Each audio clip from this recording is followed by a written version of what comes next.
അതിനെക്കുറിച്ച് എനിക്ക് പേര് കൂടുതൽ റിവീൽ ചെയ്യാൻ പറ്റില്ല. ഇപ്പം ചേട്ടൻ സിമ്പിളായിട്ട് ചോദിച്ചുകൊണ്ട് ഞാൻ പറയാം, നമ്മളൊരു ട്രെയിലറിൽ ബോർഡ് പറയുന്നുണ്ടല്ലോ, അപ്പോൾ ബോർഡിൻ്റെ മലയാളം എന്ന് പറഞ്ഞാൽ കളിക്കളമാണ്. പക്ഷെ കളിക്കളം എന്നുള്ള പേര് ഓൾറെഡി മമ്മൂക്കയുടെ ഫിലിം ഉണ്ട്. അപ്പോൾ കളിക്കളം, എന്നിട്ട് ആ സോങ് ഓർമ്മ വന്നു, പടക്കളം, ഇത് കളിക്കളം. ആ സോങ്ങിൽ നോക്കി കളിക്കളം അല്ലെങ്കിൽ പിന്നെ പടക്കളം ആക്കാം, അത്രേ ഉള്ളൂ. അതാണ് ആ പ്രോസസ്സ്. പിന്നെ നമ്മളത് സ്റ്റോറിയിലേക്ക് കുറച്ചും കൂടെ ഇൻറ്റഗ്രേറ്റ് ചെയ്തിട്ടുണ്ട്, അത്രേ ഉള്ളൂ. ഭയങ്കര സംഭവമല്ലത്. അല്ല, ഈ ട്രെയിലർ ഇപ്പോൾ നമുക്കൊന്ന് ഇത്ര ദിവസം കൊണ്ട് ഇത്രയും വ്യൂവേഴ്സ് എത്താവുള്ളൂ, വലിയ ഒരു സംഭവമാട്ടോ, വലിയൊരു വിജയമാണ്. മനു എന്നൊരു ഡയറക്ടറിന് ഇതിൽ അഭിനയിച്ച എല്ലാവർക്കും അഭിമാനിക്കുക. എത്ര പെട്ടെന്നാണ് ഇത്ര റീച്ചിലേക്ക് എത്തിയത്. അത് പ്രേക്ഷകരെ ഏറ്റെടുത്തു എന്ന് പറയുമ്പോൾ തന്നെ ഈ സിനിമ പ്രതീക്ഷിക്കുന്നുണ്ട് ആളുകൾ.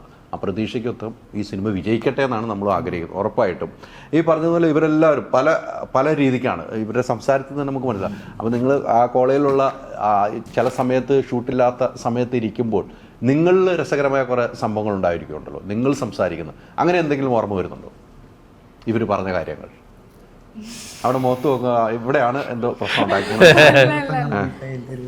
അല്ല, എനിക്ക് ഇവരെ ആരെയും തന്നെ നേരത്തെ പരിചയം ഉണ്ടായിരുന്നില്ല. എനിക്ക് ഈ സെറ്റില് സുരാജേട്ടനെ മാത്രമേ നേരത്തെ വർക്ക് ചെയ്തതും പരിചയമുള്ളൂ. അപ്പൊ ഇവരൊക്കെ എനിക്ക് പുതിയ അക്വൈൻറ്റൻസസ് ആയിരുന്നു. പിന്നെ ഈ പറഞ്ഞതുപോലെ ഷൂട്ട് നേരത്തെ കഴിയുന്നത് കൊണ്ട് ഞങ്ങൾ ഇടയ്ക്കിടയ്ക്ക് ആ പരിസരത്ത് പുറത്തുപോയി ഭക്ഷണം കഴിക്കലോ അല്ലെങ്കിൽ എന്തെങ്കിലുമൊക്കെ എപ്പോഴും ഉണ്ടാവുമായിരുന്നു. അപ്പം രസമായിരുന്നു, ഫണ്ണായിരുന്നു എല്ലാവരും. സന്ദീപും കൂടെ വേണമായിരുന്നു. സന്ദീപ് ഉണ്ടായിരുന്നെങ്കിൽ പല കഥകളും മാറ്റി നിർത്തിയൊക്കെ നാളത്തേക്ക് വേണ്ടി. സന്ദീപിനെ നാളെ ഞാൻ കുറേ ഊറ്റിയെടുക്കാൻ ഇരിപ്പുണ്ട്. ഈ കൂടുതൽ വേണ്ടാന്ന് ഞാൻ പറഞ്ഞിട്ടുണ്ട്. ഈ സുരാജ് എന്ന് പറഞ്ഞ ഒരു കഥാപാത്രം, ഇപ്പം അതിനകത്ത് ഏറ്റവും senior actor, national award winner, state award, ആ സുരാജ് ചേട്ടൻ്റെ കയ്യിൽ കിട്ടിക്കഴിഞ്ഞപ്പോൾ മനു ഒരു ആക്ഷൻ പറയും, കട്ട് പറയും. സുരാജ് ചേട്ടനിൽ നിന്നും ഒരു സാധനം നമുക്ക് പഠിക്കാൻ പറ്റും. നമ്മൾ പഠിക്കുന്ന അപ്പുറത്ത് സുരാജ് ചേട്ടൻ അങ്ങനെ പഠിക്കാൻ പറ്റിയ ഒരു സാധനം എന്തായിരിക്കും ഒരു ഡയറക്ടറിന്? ഇതിലൊരു സംഭവം എന്ന് പറഞ്ഞാൽ ചേട്ടാ, ഇപ്പം ഞാൻ എല്ലാ ക്യാരക്ടേഴ്സും എഴുതിയിട്ടുണ്ട്, ഈ ക്യാരക്ടേഴ്സ് എല്ലാം എൻ്റെ മനസ്സിലുണ്ട്. അപ്പോൾ ഇതിൽ പെർഫോം ചെയ്യുന്ന ഒരാൾ എന്തെങ്കിലും ഒരു സാധനം അധികം ഇട്ടാൽ എനിക്കത് ഭയങ്കര എക്സൈറ്റിംഗ് ആണ്. അപ്പോൾ പിന്നെ ഇപ്പം സുരാജ് ഏട്ടനിൽ നിന്ന് ഞാൻ പഠിച്ച ചില കാര്യങ്ങളുണ്ട്. പക്ഷെ അതും ഇൻ ഡീറ്റെയിൽ പറയണമെങ്കിൽ പടം കഴിയണം, പടം ഇറങ്ങി കഴിക്കാൻ. അതൊക്കെയാ പ്രശ്നം. പടം കണ്ടേ പറ്റൂ. പിന്നെ തീർച്ചയായിട്ടും. അപ്പോൾ അല്ല, അതാണ് അപ്പം അങ്ങനെ. ഇപ്പം സുരാജ് ഏട്ടൻ്റെ വേറൊരു കേസ് ഞാൻ പറയാം. എനിക്ക് ഈ പടം എന്താ പറയുക, ഷൂട്ട് തുടങ്ങി എനിക്ക് ടെൻഷൻ ഇല്ലായിരുന്നു. എനിക്ക് തോന്നുന്നു ത്രൂ ഔട്ട് ദ ഷൂട്ട്, അതായത് ഓൺ പ്രൊഡക്ഷൻ സെറ്റിൽ എനിക്ക് ഒറ്റ ദിവസം മാത്രമേ എനിക്ക് സ്ട്രെസ് ഉണ്ടായിരുന്നുള്ളൂ. അത് സുരാജ് ഏട്ടൻ വരുന്നതിൻ്റെ തലേ ദിവസമായിരുന്നു.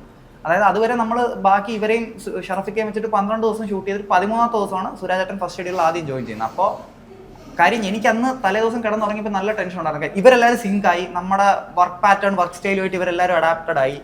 അപ്പോൾ സുരാജ് ഏട്ടൻ വരുന്നു, സുരാജ് ഏട്ടൻ അതിനോട് അഡാപ്റ്റ് ആവുമോ, അങ്ങനെ എനിക്ക് കുറച്ച് കൺസേൺസ് ഉണ്ടായിരുന്നു. അപ്പോൾ വെരി ഫസ്റ്റ് ഡേ നമ്മൾ സുരാജേട്ടൻ വന്നു. സുരാജേട്ടൻ അതുവരെ ഷൂട്ട് ചെയ്ത റഷ് കാണിച്ചു, പുള്ളി ക്യാരക്ടർ ചെയ്തു, റോൾ ചെയ്തു. അപ്പോൾ വൺസ് പുള്ളി ആ റഷസ് ഒക്കെ കണ്ട് പരിപാടി മനസ്സിലാക്കി കഴിയുമ്പോൾ പുള്ളി വളരെ പെട്ടെന്ന് തന്നെ പിക്ക് ചെയ്തു. പിന്നെ അത് കഴിഞ്ഞിട്ട് ഫ്രാങ്ക്ലി സ്പീക്കിംഗ് എനിക്ക് സുരാജേട്ടനോട് ഭയങ്കര ഒരു റെസ്പെക്ട് തോന്നിയൊരു കേസ് എന്ന് പറഞ്ഞാൽ, ആദ്യത്തെ ഒരു 2-3 ദിവസമൊക്കെ സുരാജേട്ടൻ വന്ന് എല്ലാ സീനും ചെയ്യുമ്പോഴും എൻ്റെ അടുത്തൊരു, ഞാനൊരു സാധനം ചെയ്യാൻ പറഞ്ഞു കഴിഞ്ഞാൽ പുള്ളി ഒരു 4-5 ചോദ്യങ്ങൾ ചോദിക്കും. അങ്ങനെ ഒരുപാട് ചോദ്യങ്ങൾ ചോദിച്ചിട്ടുണ്ട്. അപ്പോൾ അതിനെല്ലാത്തിനും എനിക്ക് വ്യക്തമായ ഉത്തരങ്ങളുണ്ട്.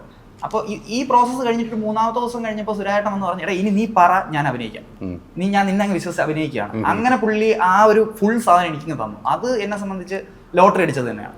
കാര്യം ഓൾറെഡി ഷറഫിക്കയും ഈ പിള്ളേരും എല്ലാവരും ആ സിസ്റ്റം ബൈ ചെയ്തിട്ടുണ്ട്. സുരാജേട്ടൻ എന്നെ ബേസിക്കലി എന്നെ ട്രസ്റ്റ് ചെയ്ത് അങ്ങ് എക്സിക്യൂട്ട് ചെയ്യുകയും ചെയ്തു. അപ്പോൾ അത് എന്നെ സംബന്ധിച്ച് എനിക്ക് ഭയങ്കര എന്താ പറയുക, ഒരു സ്ട്രെസ് ഫ്രീ പരിപാടിയിൽ പടം എക്സിക്യൂട്ട് ചെയ്യാൻ ഭയങ്കരമായിട്ട് സഹായിച്ചത്. ഒരു 3 ദിവസമേ സുരാജേട്ടൻ അങ്ങനെ ചോദ്യങ്ങൾ ചോദിച്ചിട്ടുണ്ടായിരുന്നുള്ളൂ. അത് കഴിഞ്ഞ് പുള്ളി ഫുൾ ട്രസ്റ്റ് ചെയ്തങ്ങ് ചെയ്യുമായിരുന്നു. സുരാജേട്ടൻ്റെ ഒരു പരീക്ഷണമായിരിക്കും എങ്ങനെ ഉണ്ട് അത് നോക്കിയിട്ട്. അപ്പൊ പിന്നെ ഒരു പൂർണ്ണ വിശ്വാസമൊന്നും ആയല്ലോ, ഡയറക്ടറിന് പൂർണ്ണമായ വിശ്വാസം. നിങ്ങൾക്ക് പറഞ്ഞാൽ മതി എന്ന് പറയുമ്പോൾ നമുക്കും വലിയ നല്ല കോൺഫിഡൻസ് തരും. പിന്നെ എളുപ്പമാണ്, നമുക്ക് കാര്യങ്ങൾ എളുപ്പമാണ്. കാര്യങ്ങൾ എത്ര പാട്ടുകളൊക്കെ ഉണ്ട്? 5 പാട്ടുകൾ. ചില സിനിമയ്ക്ക് വേണ്ടി ആയിരിക്കില്ല, ചുമ്മാ പാട്ട് എവിടെയെങ്കിലും ഇടും. സിനിമയ്ക്ക് വേണ്ടിയുള്ള പാട്ടുകൾ തന്നെ 5 അങ്ങനെയാണ്. അതെ, അത് ഈ പറയുന്ന പോലെ നമുക്ക് കഥയുടെ പ്രോഗ്രഷനിൽ മൊണ്ടാഷസ് വരുമ്പോൾ അവിടത്തേക്ക് സോങ് എന്നുള്ളൊരു ലോജിക്കിലാണ് ചെയ്തിരിക്കുന്നത്. അപ്പൊ അല്ലാതെ സോങ്ങിനായിട്ടൊരു സ്പേസ് ഇല്ല പടത്തിൽ through out. Ultra modern kitchen devices. ഒരു കിച്ചണിൽ വേണ്ട എല്ലാ ലേറ്റസ്റ്റ് ബ്രാൻഡുകളും ഇവിടെയുണ്ട്. ലോകോത്തര ബ്രാൻഡുകൾ, original products, wide range. MyG future. WhatsApp വഴി ഇംഗ്ലീഷ് പഠിക്കാൻ ഇംഗ്ലീഷ് കഫേ ഉള്ളപ്പോൾ ഇംഗ്ലീഷ് ഒരു വിഷയമേ അല്ല. English cafe, we present you the perfect English. WhatsApp now 9633 888 575.